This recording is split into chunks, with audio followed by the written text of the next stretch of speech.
Greetings to you from wherever you're watching us tonight. Thanks for joining us on the Tuesday edition of the show. It's the first one for the week.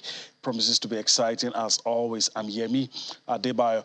As usual, I don't do the show alone. Of course, I'm going to be joined by my partner, Austin Okon Akpan, in a bit. But let me quickly give you a rundown what to expect on the show tonight. The big one, Usyk, Anthony Joshua Part 2 is all up in our faces. It's been signed and sealed. We'll be talking about that heavyweight title fight as we go on the show. We'll talk about it later on.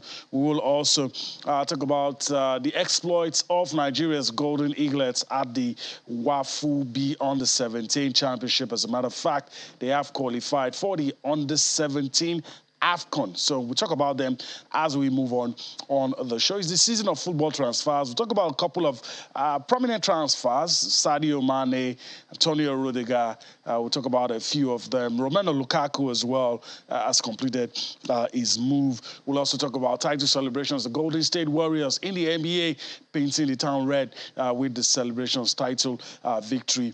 They've been doing a lot of things. We will also talk about a unique sport gaining momentum in Nigeria. I was talking about sitting volleyball. It's in Lagos, and of course, I'm very sure a lot of you are very curious. You want to know what sitting volleyball is all about. You need to sit down and relax. We'll give that to you in a bit. Then, of course, the Nigeria Professional Football League will get our attention. We'll talk about what to expect in the weeks and days to come. We've gotten to that stage where just 4 matches left before we crown a winner. And guess what? Maybe just after one game, we might have a winner in the Nigeria Professional Football League. And it so happens today that I have a couple of guys with us who will do justice to all the permutations, the analysis with regards to the Nigeria Professional Football League and every other thing in between. So you are in for a swell ride on the show tonight. And before I introduce, of course, those guys who will be giving us their in-swingers, their contributions on the show, let me just quickly yield the floor to Austin, who, by the way, is ready to fire on all cylinders. Spotty greetings to you, Yemi, and of course our viewers joining us from different parts of the world. It's still an action-packed sort of sports. I'm super excited to be on the show tonight. I'm also excited with the Golden Eaglets because if you look at the history of Nigerian football, that's where we started doing exploits, and it's good to see that Nduka Ogbade is, doing good things with this team. I think Nduka Ogbade is built for junior team football because he understands the methodologies, he's scientific. He also came through that ranks. So we will talk more about the Golden Eaglets later on the show. But Yemi, right here in the United Kingdom, we cannot wait for August. The English Premier League will return. And then we'll have Usyk Joshua 2. Boxing fans cannot wait for that fight to be done because I remember September the 25th, right there at White Hart Lane, when Usyk was declared winner, loads of fans were disappointed. Hearts were shattered. They just want Joshua to get back into that ring, get his belt, so that we can see Joshua Fury. Okay. All right. I'm very sure the fans are excited for that. All right.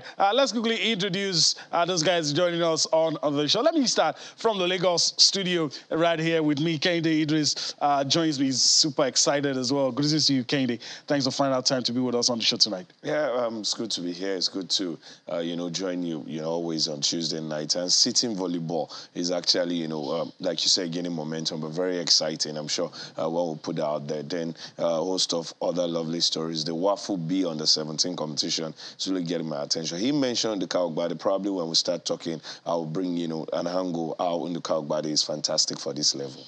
All right, let me also bring into the show for his opening remarks, Joseph Atewe. He joins us as well. Greetings to you, Joseph. Thanks for finding out time to be with us on the show tonight. Thank you. Always a pleasure to be with you guys. And of course, Austin spoke about Anthony Joshua and Usyk, and he spoke about the United Kingdom, how disappointed they were.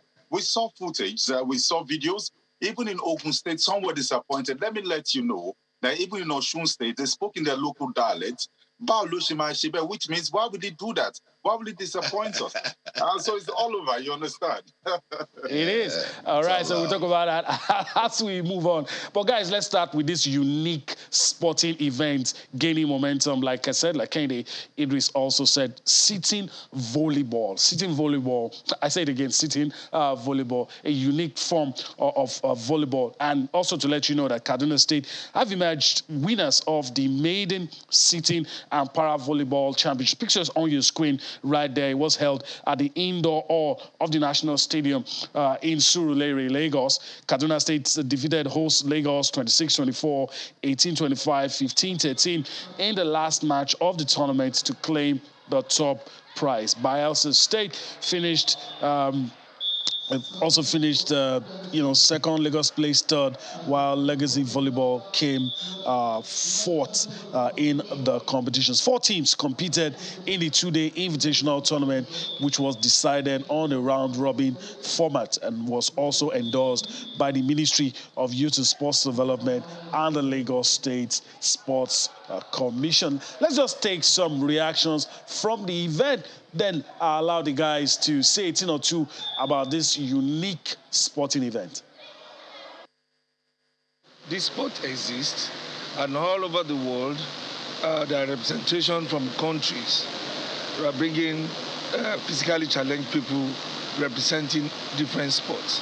And since we are known for volleyball in Legacy, we feel that we should not only concentrate on just the able-bodied, but also to include the disabled too.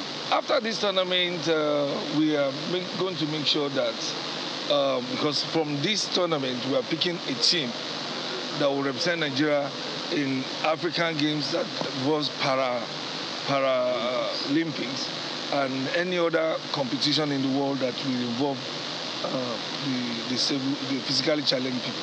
Over time, honestly, we have looked down on sitting volleyball. It has been on in the world for the past 15 to 20 years. So having this championship come this time is a very welcome idea, and we are very happy that we are involved, and we will put all our best to make sure the sitting volleyball grows in Nigeria. The government cannot do it alone, and therefore when we have people, a group of individuals who come together and see the need, especially as regards our special people, that is really encouraging and quite commendable. And we want to thank them. We plead that others may also see the need to help our people and get us off the street and let this continue as an annual event. All right, we hope it continues as an annual event. Kind of Idris, help us with some background. I know you follow this a lot. There's a lot of excitement in the air. There's the involvement of para-athletes. And, of course, just like one of the guys said, Lagos is known as a very strong volleyball culture. Yeah. And he explains why all of this is happening in Lagos. Yeah, and I love the fact that also, Kaduna had to win that. There is a whole lot of volleyball going down in the north. Kaduna, Bauchi, Abuja, the like. So it's almost a no-brainer that they actually won this. Now, talking about the sitting volleyball, it's been here for a long while. But this is like making it so official. Now, you go to the National Stadium or the Teslim Balogun Stadium, you find these athletes, doing this every day. Now, one question I ask them is, why do you do this? Why do you go on? They said they just feel someday, one day, it would happen where they will get recognition. The coaches come out also to work with them, and they, sweat out, go home and all of that. And look at what we're talking about them today on Sports Tonight on Channels TV. That is how massive it has now become. Now, it's a 4-state tournament. It ended, Kaduna winning. Trust me, when the next one gets to happen, we won't be talking 4. We'll be talking probably from the quarterfinals or still round robin, where we'll have 8, probably 12 and all of that. So it's a sport that has always been there. We've had athletes, or we've always had athletes for it. It's just that recognition at this level had not come. Now it has come, and I'm so excited. See, you can mention almost every sport, and you find para-athletes who are doing it. On Saturday, I was still at the Teslim Balogun Stadium, and I find a para-badminton athlete. After the normal training with, the entire group, he was there under one of the stairs, against the wall, practicing and all of that. With the gene, he had changed into, but he said, I cannot go home because I feel there is still one more that I need to learn personally. And that is what is about, this sitting volleyball. And you can see, ask any sport journalist who is really grounded in all of this, and they will tell you we see them every day. Just that there is no angle to report. Now we're happy to report this, on a show like this. Really excited and happy for everybody who participated, but much more for the winners. All right. Really happy for those who... Let me just go to Joseph. I love the enthusiasm. I love the happiness. And just like Kaide Idris also said, the fact that any sport you talk about in Nigeria, para sport, Nigeria could present 3-4 teams easily. And it's a testament to the fact that we're a multi-sport nation, even though the administrators are not making it easy for that to come out. But then the talent's just obvious. It took us years. It took us years, if not a decade, to win an Olympic gold medal, even after the Choma ones. But then when it comes to Paralympics, you have these athletes bringing medals, breaking medals. You can bank on them to bring in these things. And going aside the medals, trying to look at those who are participating in these, I just watched the clip you showed. These are power athletes. These are physically challenged, and it goes a long way for them. So rather than being on the street, this is another avenue, for them to make ends meet. So kudos to the organizers of this competition, and hopefully the administrators will understand that it goes beyond football. Other sports can also, strive in this country. Look at India. You look at Azerbaijan. Look at all these countries, not football. Most of them are cricket, lawn tennis, whatever it is. So it's a welcome development. Nigeria is a multi-sport nation, just as you said. Only the administrators will look inwards and see that we can make money off other sports. Yeah, that's true. All right, let me just go to Austin. Austin, before I yield the floor to you to talk about Anthony Joshua, because everything is happening right at your hand. A word or two on this before we go to Joshua. I know the guys have said a lot, but for me, I'm happy to see this, and it just shows that there's a lot of ground we can cover with para sports. That's right, Yemi. A clear testament that sports has got the power to transform lives. I talk about it all the time.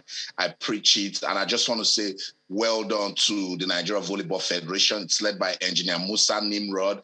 Before he became president, he was chairman of the Kaduna State Volleyball Association. And he was right there. He was looking at ways to be innovative with volleyball. And no wonder in the country, Kaduna State, they are doing so well with volleyball. Now, look at what we're doing with the sitting volleyball. It tells you that if administrators are passionate, are dedicated, are purpose-driven, if they think about service, get innovative, we can use sports to empower lives. I've covered a lot about wheelchair basketball, wheelchair table tennis. We know the power and the prestige our power lifter gives to us when they go to international competition. It's good to add sitting volleyball to the mix. Don't just sit down and say there's no funding. Get creative. Think. Look at ways that be motivated by your environment. Look at ways that you can tell a different story. And I think that's what the Volleyball Federation, they're doing. Kennedy just mentioned a para badminton player practicing on his own. He was thinking, we can look at that guy and say, how can we support? We shouldn't be thinking about the big things. Let's consolidate on the small things. And with this sitting volleyball, just watching those guys, I started getting emotional because I love it so much. It became special because we were dealing with special athletes. And we are promoting inclusion, and we're letting them know that the fact that they have conditions, that they are not out, that's what sports can do. So when we say we should make our sporting environment, good enough to thrive, this is what we're talking about. Kudos to the Federation. Yeah, all right. Austin, let's just go straight to that thing we're all itching to talk about, Anthony Joshua, Usyk, part 2. Let me allow you lead this discussion. I'm a bit emotional. I told Kane some things, and I know he's not going to reveal what I told him. I have my fears. I'll keep it at that. But, it's going to happen. August, I hope the fans in UK won't get heartbroken the second time? I hope not, Yemi. I pray that doesn't happen. Because I was right there at White Hart Lane when Usyk won. And there's this fan, he was so emotional, about to cry. He was so close to tears. And I had my camera on him, and he said, if I don't take that camera off his face, I'm going to receive the sort of punches that Joshua got on that night. Oh. You know, because they were so expectant. They expected Joshua to go all the way and win that fight on September the 25th last year. But that's boxing for you. That's our world of sports, particularly in this division. I just hope that Joshua has learned his lessons, particularly trying to outbox someone who is a proper boxer. So he needs to change strategy. And we saw he did just that when he lost to Andy Ruiz. He changed, came back, and did the job. We really hope that he's going to get that done. And when I say we, it's not just the people in the United Kingdom. He's loved in Nigeria. He loves Nigeria too. Just as I just mentioned, he's got so much love in Ijebu-Ode, Ogbomoso, even down to Osun State. He has come to Nigeria. He always represents Nigeria. I remember meeting him first at the Rio 2016 Olympics, and we had a brief chat. When he was about to fight Eric Colina at the press conference in London, I attended it, and Joshua called my name. He remembered simply because he said, I'm a Niger boy. He loves Nigeria. We love him right back. We just hope that he does what he needs to do, beat this guy, and then give us Joshua Fury. Okay. All right. Let's quickly take the reaction. I was thinking Austin was going to go to that. I'll keep my comments to myself. Let's take the reaction at the press conference. We're going to see part 2 very soon, just like Austin said. But let's quickly listen to what Anthony Joshua had to say. And, of course, we'll let the guys say a thing or two about that. If you know me and a lot of my story, you can know I'm the comeback king. You can put me down, but it's difficult to keep me down because I always keep my spirits high. I'm very prayerful, I'm very thankful, and even through my tough times, I know that everything will make sense in the long run. So we keep on moving forward. Definitely the hunger's still there. As I always said from the get-go, stay hungry. Just keep the motivation high. Blips happen, things happen in life, but resilience, mental toughness, consistency will always prevail.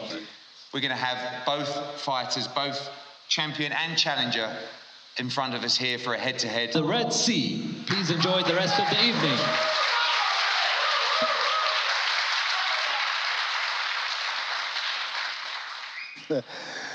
Wow. I know you want to say something. Let me allow, but we're going on a break in a few seconds, though. But I know you want to say something. Yeah. But you see, he's confident, but you could tell he's being cautious also because he now knows he cannot underrate Usyk in any way. He needed to put in that he's prayerful. If that will help, we welcome that, and he said he admitted that blips do happen. I love the mentality. This is the mentality of fall and get up again. And he has said that if you know his story, you will know that he has been through that. So this is an important fight for his career. This is an important fight for the heavyweight division. It's very important for the United Kingdom. There's so much tied around this fight. And Anthony Joshua just needs to find a way to get back because to an extent now he's losing his respect, Yemi. It will get worse if he doesn't beat Usyk in the rematch. All right, we need to go on a break right about now. I know the guys want to say a thing or two. We'll do that when we return from this break.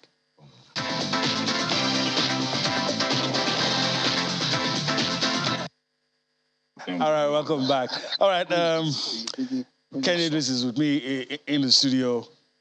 Your thoughts? Especially after you listen to him. Yes. Even before listening to him. Sometimes I think... if you're not an ardent boxing follower, you just say Anthony Joshua, you don't understand how huge Anthony Joshua is or what it means to the heavyweight division or probably boxing. When he stepped out in the first fight at the Tottenham Stadium, the commentator said not many who are not named Saul Canelo Alvarez can sell out a over 70,000 stadium and it's packed full. Only Anthony Joshua can do that after Saul Alvarez today. That is what it means. And also in the UK, the UK understands there was a time boxing was living in the US. Now it has shifted to the UK. We must do everything to keep it. Because if you're going by the pecking order, if you take out Deontay Wilder, the next three has to do with Fury, Joshua, Dillian White. These are top boxers who are also from the UK. So they understand this and they want to keep it right there. Unification bout should be about the UK boys and all of that. So Anthony Joshua also is the cash cow when you're talking of heavyweight division today. Nobody can make as much money, coming in if Joshua is not involved. Tyson Fury filled Wembley.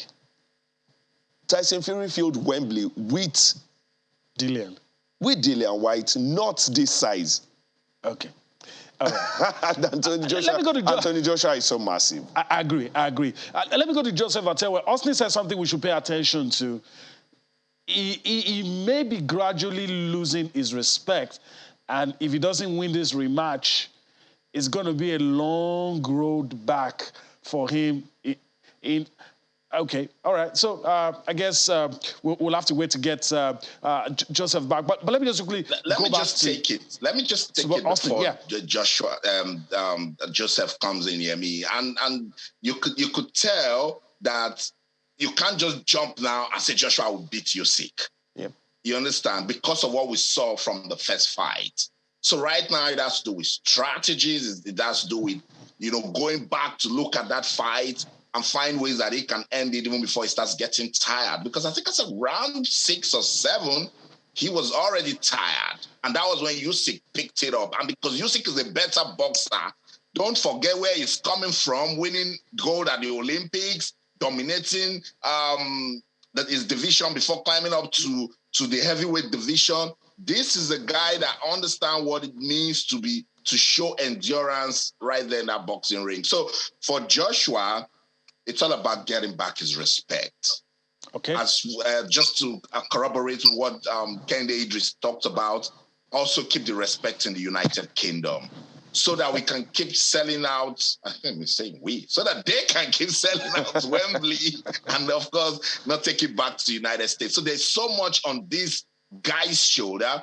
His slogan is "Stay hungry," and just reminded us that that's what he wants to do: keep the hunger, prove that he can beat this guy, get back his belts, and then we find a way to, stay. He finds a way to stay relevant in the heavyweight division. All right, I want us to leave this matter already, but I want to ask Kende something quickly before we leave this matter. I listened to him. I listened to the full-length interview. Says he's going to keep it simple, but also pointed out something. So what is the strategy going to be? If you can't outbox Usyk, it's obvious from that first fight, it's not going to outbox Usyk, and he's not going to get the chance to land that right. So what's the strategy going to be? I think it will be going back to Muhammad Ali. When Muhammad Ali was then the belt holder was George Foreman. Mm-hmm. And he was to fight Fraser, who beat him last. He said, I'm not here to beat Fraser. I'm here to win Fraser and go and beat George Foreman. I think it's about manage your strength, whatever it is, or strategy. Just get past Usyk and go and fight Fury. I think that's it. Now, it won't be about, I want to knock him out and all of that. I just want to get past him. Probably by points. If a TKO gets to happen or a KO, you do that. But just manage it, get the most points off, and then, go the entire day. Just get past Usyk. But the major aim is to get Tyson Fury because you want to do the unification. All right, Austin, a few seconds from you again. From my experience in boxing, it's always difficult to beat a belt holder if it's not clear, like a knockout or out. But beating somebody who holds the belt on points is always very difficult. And as far as I'm concerned, I don't see Joshua outboxing Usyk. Usyk came prepared the last time. He was ready for all the rounds. He didn't even attempt to knock Joshua out. He just kept him at bay.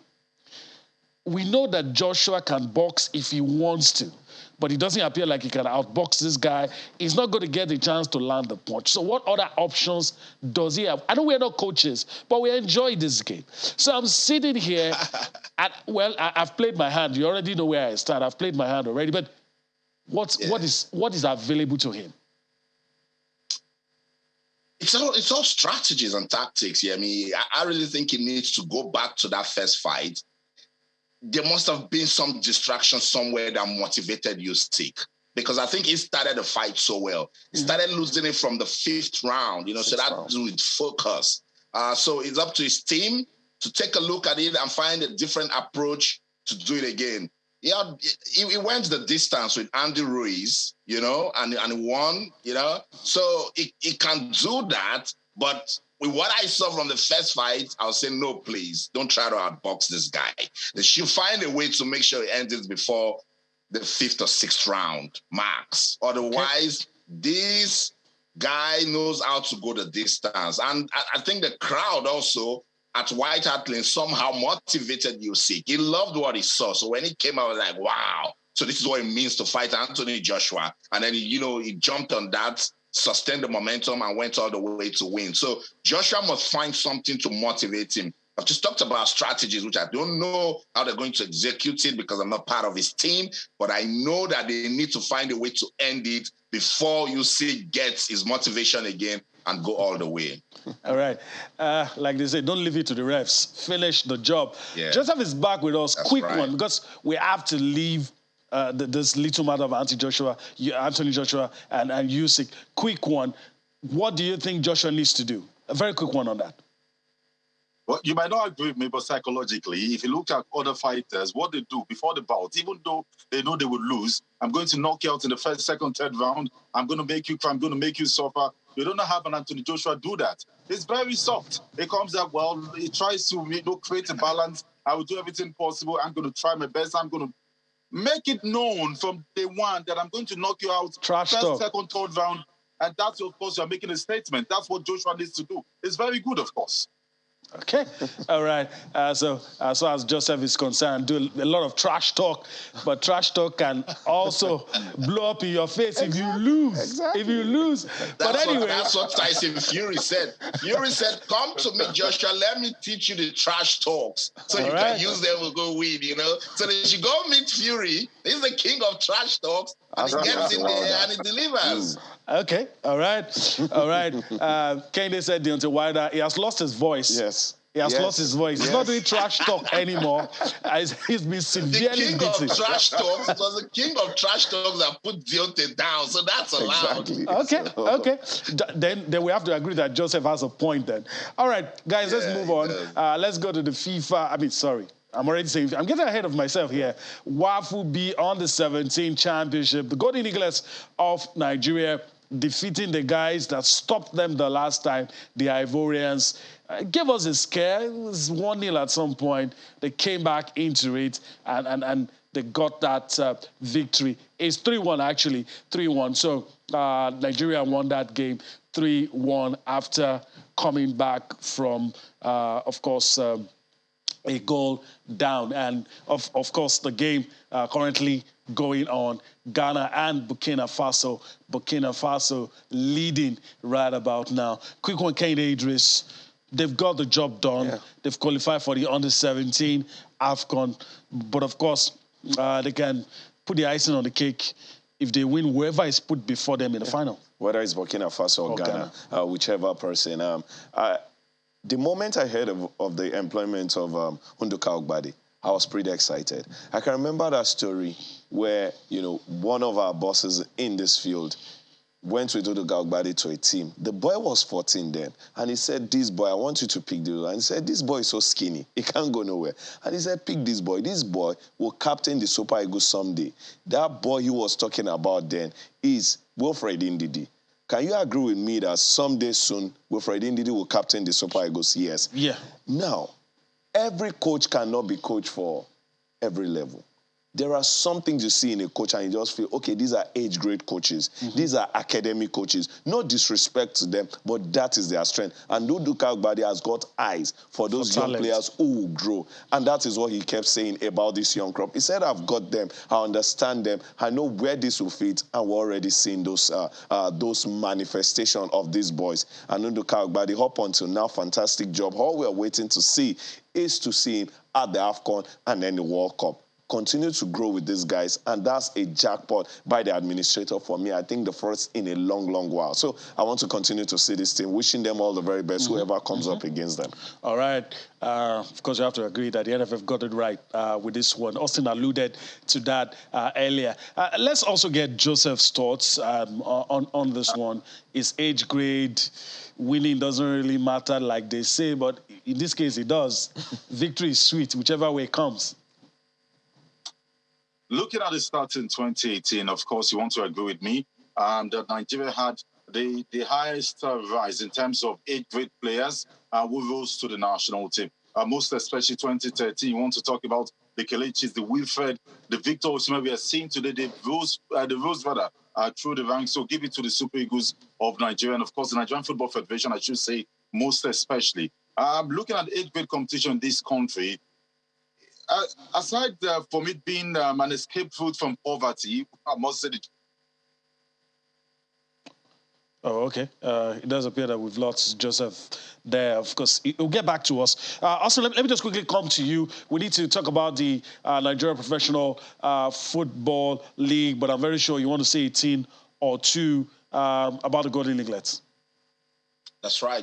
That's the level of development. That's the base. That's the foundation. So we must take it seriously. And I love the fact that we've got a coach who's got proper insights as regards developing talent. I've been following Nduka Ogbade for forever as regards the work that he's been doing right from when he was at the military cantonment in Ikeja, and then he was involved with MFM at some point, and he has kept it going. And he says his method is scientific, that 90% of the game is played from the brain. And you can tell with the way he's going with this team. Before this game, he came out to say, my team, we are ready. We have looked at the Ivorians and we'll break them from this angle and that angle. And they got the job done. Now it's for the NFF to work with Nduka Ogbade and his team and find ways that we can keep most of these talents, because that's the future right there. We're talking about Emmanuel Michael and how good he is inside the box, plays good free kick also. Work with Nduka Ogbade, say, what's the long-term plan right after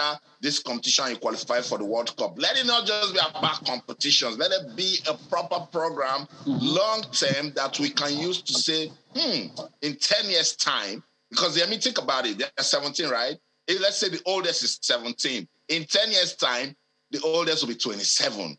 That means he has active 12 or 13 years football experience. And that's what we're talking about. We can correct all the setbacks in our football from this level. So kudos to Nduka Ogbade and the team. Just hope they go all the way, win the title to keep the momentum going.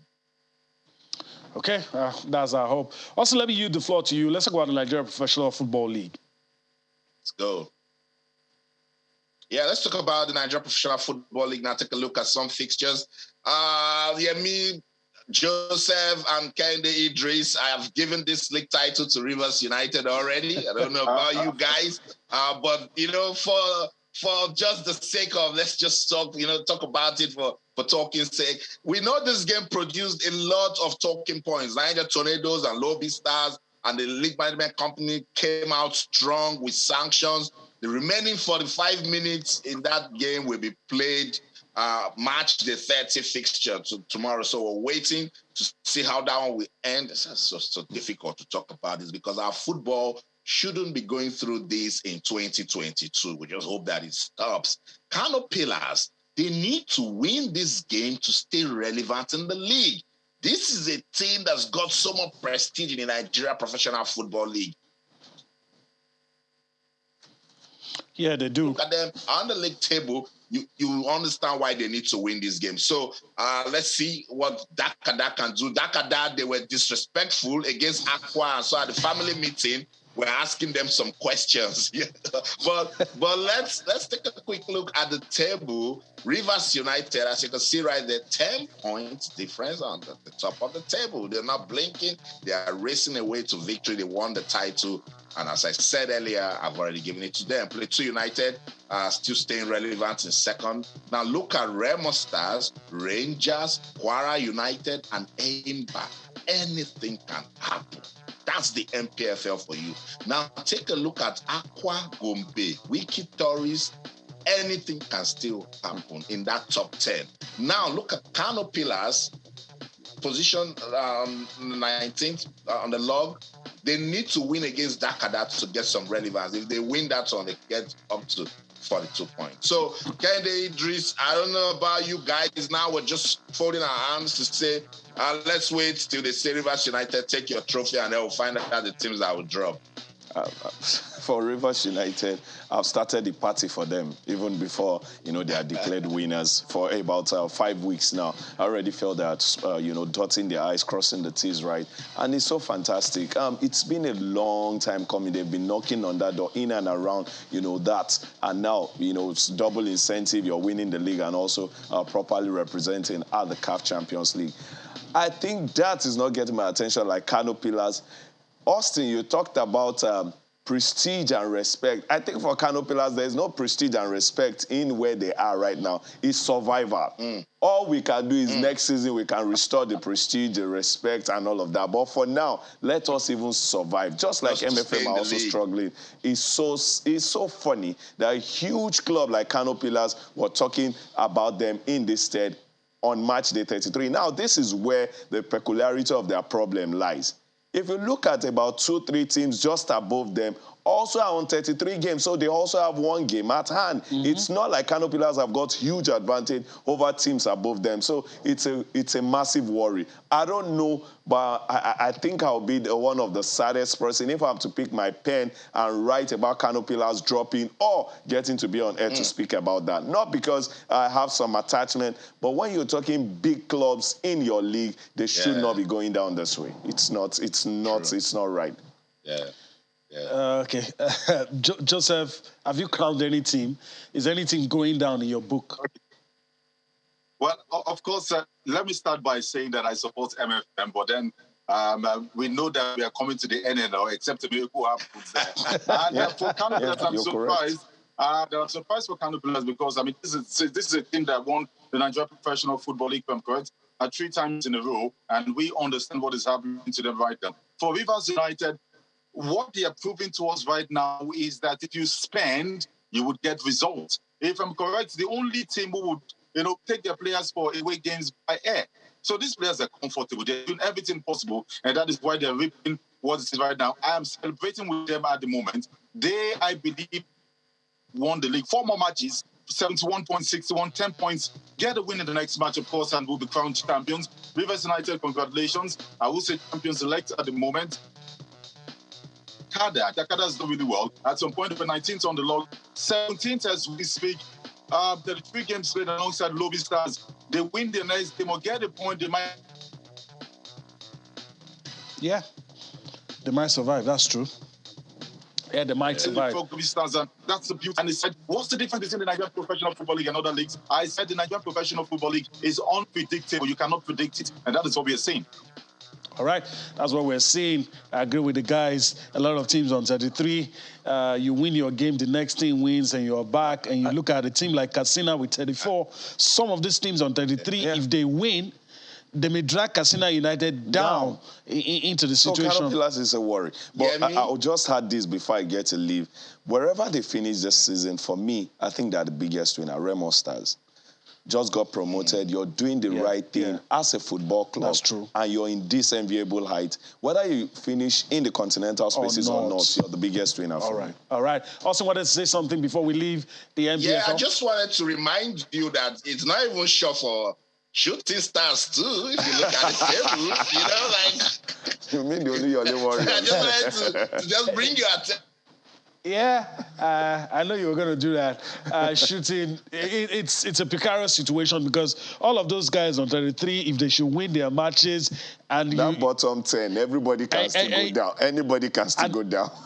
And the deficit. All right, we have to move on. Let's quickly talk about the Super Falcons of Nigeria and their preparations. Austin, as we all know, they're in Abuja. They're preparing for this. And, well, of course, fingers crossed, we are hoping that they do what they normally do when they get to Morocco, which is winning the trophy. We've gotten so used to that now.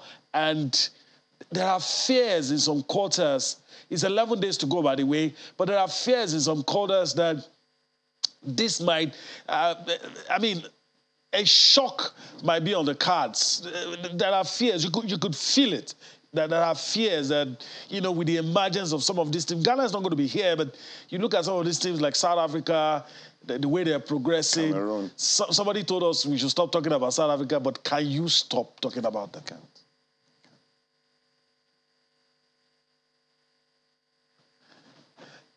I mean, can you just be fasting? You can't. You can't stop. You can't stop. South Africans have been multiple times finalists. They are one of those teams, especially in recent time, had given the Nigerian Super Falcons a serious headache. And Kaduna just some weeks ago last week was talking about this is the time to dethrone the Super Falcons, even if it's for once. And I'm sure they understand why she's saying that. If you check out the Aisha Buhari Cup, they look like miles ahead of us, but they forget that the Super Falcons are a competition team. Now, this team with the names, the newly replaced players and all of that, a huge fulcrum. And for Randy Waldrum, there is something about where the level of the team you're meeting. If you do not win the championship, then you've done nothing. Okay. So I'm excited about the crop, but I want to see how they've stepped up. Okay, I want to see how they step up. Let's go on a break. When we come back, we'll be on the home stretch and we'll wrap things up on the show. But first, we need to go on that break and we'll return to wrap things up on the show. All right, we just hope you were able to see the celebrations from the Golden State Warriors. Very exciting. All right, guys, we have to spend the remaining time we have on the show to talk about football transfers. Let's quickly talk about Antonio Rudiger. Of course, he's been presented to the media, unveiled as, of course, a Real Madrid player. And so, of course, that's the man in your picture. I mean, what else can we say? Real Madrid, of course, they're going to get good value for money, can't they? These guys, the plans are cool when it comes to signing of players. This is a massive acquisition for Real Madrid come next season. We question the Nacho, Militao, defense and all of that. This is still being brought in after Sergio Ramos has gone. So, good one for Real Madrid. I can't wait to see Rudiger start, especially the last 2 seasons or 1.5 years. Rudiger had blown into something different, something massive for a central defender. So good acquisition, and Perez has done another huge coup in the world of football. All right. So people are saying La Liga should stop complaining. They spend too. They spend money too. All right, I'll see a quick one. What do you think Rudiger will bring to the table for Real Madrid? He'll bring stability. He'll bring professionalism. This guy has Kennedy mentioned in the last 2 years, what a story, the way his football transformed. And you could tell in his farewell letter to Chelsea, he was full of praise for Thomas Tuchel. You just need one person to understand your football and it to turn around. I was right there at Stamford Bridge on the final day when Chelsea played Watford. It was about Rudiger. The fans loved him, the players. He said beautiful things about his teammates, particularly N'Golo Kante. He has turned himself into a professional. There's no way you talk about world-class defenders now in the world that you will not mention Antonio Rudiger. That's why you must say a big shout out to look, Perez is a don when it comes to transfers. Exactly. I'm sure he's dusting Mbappe off his shoulder, and in no time we'll forget about that setback. Rudiger coming to join the defense line of Madrid now definitely is a good one for the team. All right, let me go to Joseph Atewe quickly. Romelu Lukaku, the deal has crossed the line. He's gone to Inter, and a lot of people joked about the cost of the number 9 at Chelsea. I mean, the list is endless. Materia Kezman, Fernando Torres, a lot of guys. Once they get that number 9 jersey, it becomes a problem. But this guy did so well at Inter, came to Chelsea, it's a problem. But he's going back to Inter. You think he will do well? Well, I feel like he said the truth in that interview granted some months ago, saying that he wasn't comfortable with the style of the coach at Manchester, at Chelsea, rather. I talk about Thomas Tuchel. But then later came out to apologize. I understand his angle, not trying to upset the board and, of course, the fans. But then he said the truth there. It wasn't comfortable. We saw the partnership between Lautaro Martinez and Ruben Lukaku at Inter Milan. What they did I think the absence of Lukaku, if you watched the Italian league, very interesting last season, and you saw AC Milan won the league. I think him coming back to was Inter Milan alongside Paulo Dybala, coming as a free from Juventus. These guys will go on to win the league again. They thrown AC Milan in Italy. So going back to Italy, trust me, we perform better. I think he has a problem at Chelsea. Look at the way Chelsea plays. They're not being sincere up front. All right.